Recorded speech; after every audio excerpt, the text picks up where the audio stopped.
Olá! Nessa aula, nós vamos aprender a como construir um business case circular. Por meio de 4 pontos-chave, a gente vai entender a profundidade e abrangência de cada um isoladamente e como eles devem ser aplicados de modo a influenciar o mindset circular. Por exemplo, quando a gente pensa em tecnologia, ela não pode ser trabalhada de forma isolada. Precisamos trabalhar o engajamento de toda a cadeia produtiva para que todos os atores entendam a aplicabilidade daquela solução e que aquela solução não fique isolada como uma solução que não tem aplicação ao mercado. Quando a gente olha para a escala, a gente precisa entender que para um modelo circular acontecer, ele tem que ter uma visão de longo prazo. O retorno é diferente, o retorno de investimento de um modelo linear para um modelo circular é diferente. Então, a gente precisa ter essa visão de longo prazo para que soluções escaláveis sejam competitivas em relação a modelos lineares já implementados no mercado. Quando pensamos em parcerias, a gente tem que entender que isso se dá através de muita colaboração e iniciativas sistêmicas. Não são parcerias entre 2 empresas somente, são parcerias num ecossistema de todos os atores ou até mesmo de setores completamente diferentes.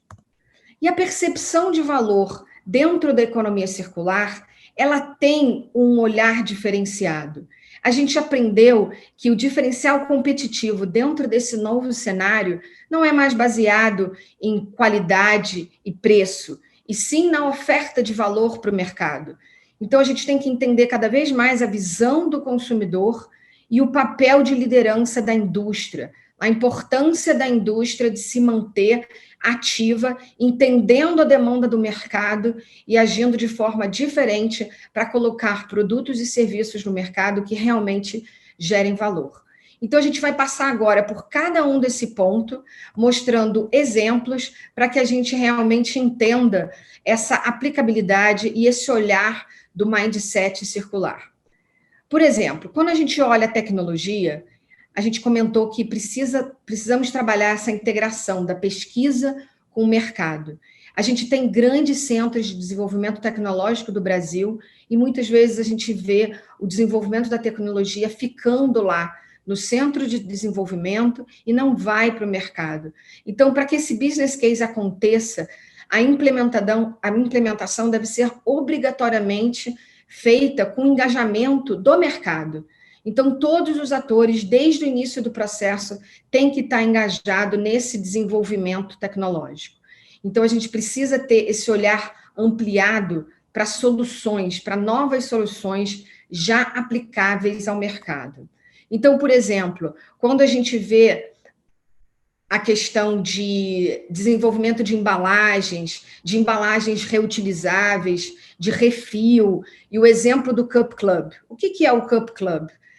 A indústria preocupada com os copos de café, que eram difíceis de serem reciclados, né, reuniu em uma plataforma uma ideia onde um aplicativo fosse a base de uma plataforma que engajasse os consumidores para que eles tivessem cada um o seu próprio copo, eles entrassem dentro da cafeteria, escaneasse aquele copo, saísse da cafeteria e, depois de terminar o seu café, devolver para uma outra cafeteria. Então, a gente consegue entender que tem todo um ecossistema necessário para que isso aconteça, né? O desenvolvimento da plataforma, a nova embalagem reutilizável, toda a logística, as parcerias que precisam ser feitas em várias cafeterias para que esse sistema seja eficiente, porque não adianta ser uma solução para uma cafeteria só, se eu preciso ter uma área de abrangência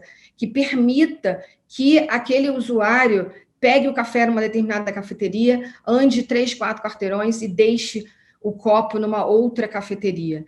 Então, um novo modelo de negócio que utiliza-se de design de produto, design de plataforma, precisa necessariamente ter uma tecnologia integrada com todos esses atores num trabalho de colaboração e de criação de ecossistema. Então, quando a gente fala de escala, precisamos ter essa visão de longo prazo. E a gente traz o caso da Caterpillar, que, ao invés de usar menos material, né, e olhar para o design de forma a ter mais eficiência no processo, ele começou a olhar com um olhar de remanufatura. Então, isso modifica todo o processo produtivo, porque ele tem que fazer um produto que possa ser modular, que possa ser consertado. E isso faz sentido no longo prazo, porque 35% do custo da produção de um grande trator é custo de pessoal, e 65% é custo de material. Então, se ele consegue pegar um trator utilizado já, e fazer uma remodelagem, fazer uma remanufatura e colocar ele no mercado novamente, você consegue colocar um produto de qualidade, com menos uso de material e com menos custo. Então, a remanufatura traz esse olhar de produto efetivo versus produtos eficientes e coloca um segundo mercado com aquele mesmo produto, com um ganho ambiental e um ganho econômico. A gente está falando também de retorno e visão de longo prazo.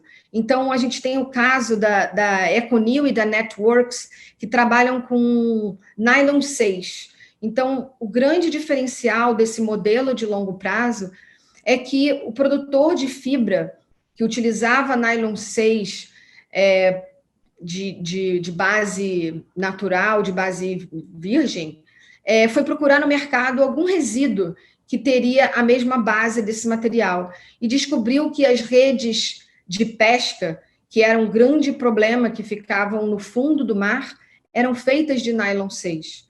Então, ele resolveu fazer todo um trabalho junto a comunidades de pescadores para engajar esses pescadores para coletar, acumular e vender essas redes de pesca para serem recicladas em novas fibras para a produção de carpete, de roupas.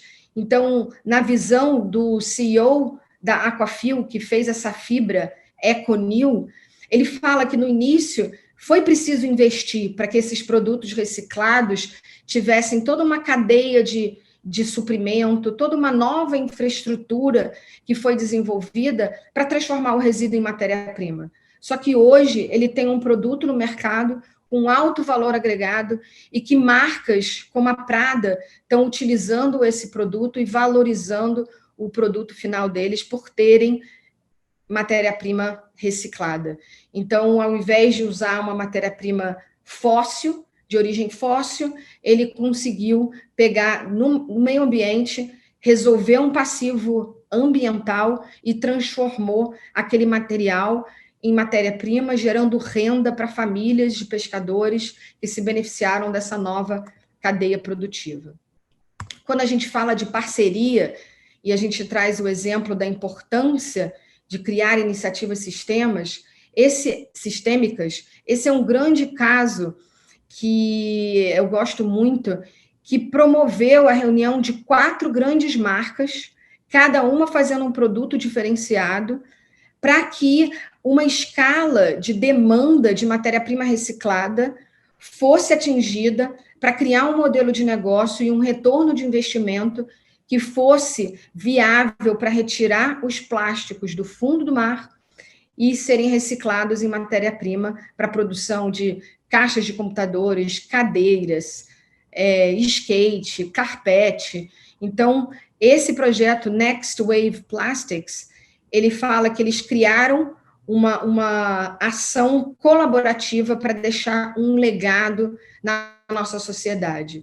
Então, como que é complexo tirar o plástico dos oceanos, mas através de um esforço de várias marcas, eles conseguiram dar a escala necessária para atingir a viabilidade econômica, no sentido de atingir performance, qualidade e um retorno e uma proposta de valor para esses produtos.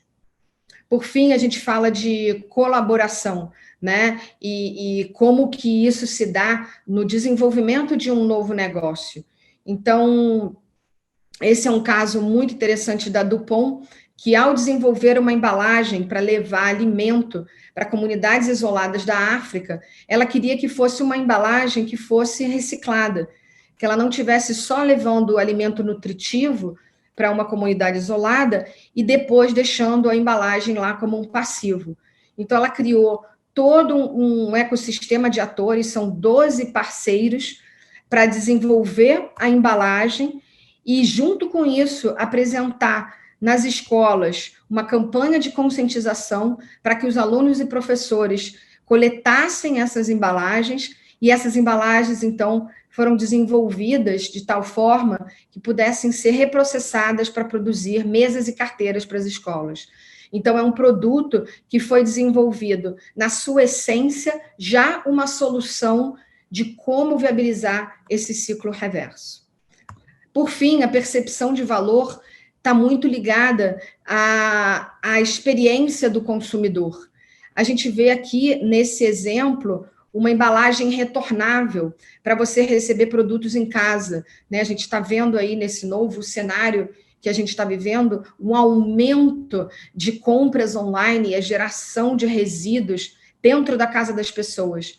Então, essa empresa, Returnity, criou um modelo de negócio onde ela faz a parceria com grandes marcas, por exemplo, essa Brightside, que faz roupas femininas de alta qualidade e performance, e juntos eles conseguiram criar um modelo de logística que trazia uma experiência adicional ao consumidor, porque não vem naquela caixa de papelão com um monte de fita e que depois você tem que jogar fora, vem numa caixa durável, bonitinha, que pode ser reutilizável, e depois o consumidor, então, devolve essa embalagem e de forma a fechar esse ciclo e evitar a geração de resíduo. Então, a gente vê o papel das empresas, né, o papel de liderança nessa transformação dos negócios, em trazer novas soluções de logística, novas soluções de materiais. Esse caso é muito bacana também, da Salvatore Ferragamo, que junto com uma startup da Itália, desenvolveu uma fibra da casca da laranja. Então, não é só o desenvolvimento de uma nova fibra de forma isolada pela startup, é a startup já tendo o apoio e a demanda de uma grande marca para aplicar aquele produto inovador que está sendo utilizado direto em produtos. Então, é esse trabalho de desenvolvimento tecnológico, já com olhar de mercado, em parceria, que a economia circular provoca. Os desenvolvimentos já têm que ser feitos de forma integrada, para que isso realmente gere proposta de valor e gere escala. Resumindo, a gente está falando de um novo equilíbrio econômico, um novo modelo produtivo que integra todos os atores da cadeia, que promove a multidisciplinaridade, que promove um redesign de processos e relações comerciais que podem, inclusive, envolver diferentes setores. Então, essa é a mensagem da aula de hoje, e obrigado e até a próxima.